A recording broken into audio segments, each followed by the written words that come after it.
Janelle Salvador, nagsalita sa isyong binastos si Kim Chu.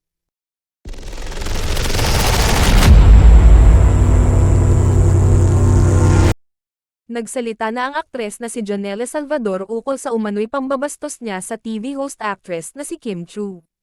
Matatandaang naging usap-usapan kamakailan ang aktres dahil marami sa mga netizens ang tila hindi nagustuhan ang naging pagsagot niya kay Kim nang pasampolin niya ito. Nag-guest kasi si Janelle kasama si Win Matawin sa It's Showtime para i-promote ang kanilang pelikulang Under Parallel Skies na showing na ngayong April 17. Sa kanyang pagbisita ay hiniritan siya ng TV host na si Kim Chu upang mag-sample na siyang nakaugalian ng gawin ng mga artistang dumadalaw sa naturang programa. Ngunit tumanggi si Janelle sa request ni Kim at sinabing, "Paos ako. Kayo na lang na agad nag-viral sa social media." Umani ito ng samot-saring reaksyon mula sa netizens kung saan ang iba ay negatibo ang naging pananaw sa nangyari habang ang iba naman ay ipinagtatanggol siya at sinabing wala namang mali sa kanyang ginawa.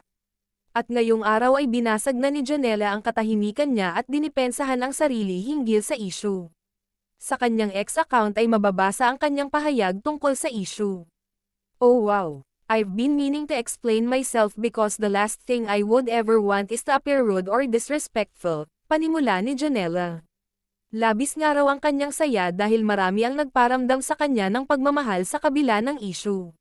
Say ni Janelle, "And here I am being met with so much love and comfort upon opening this app. Thank you.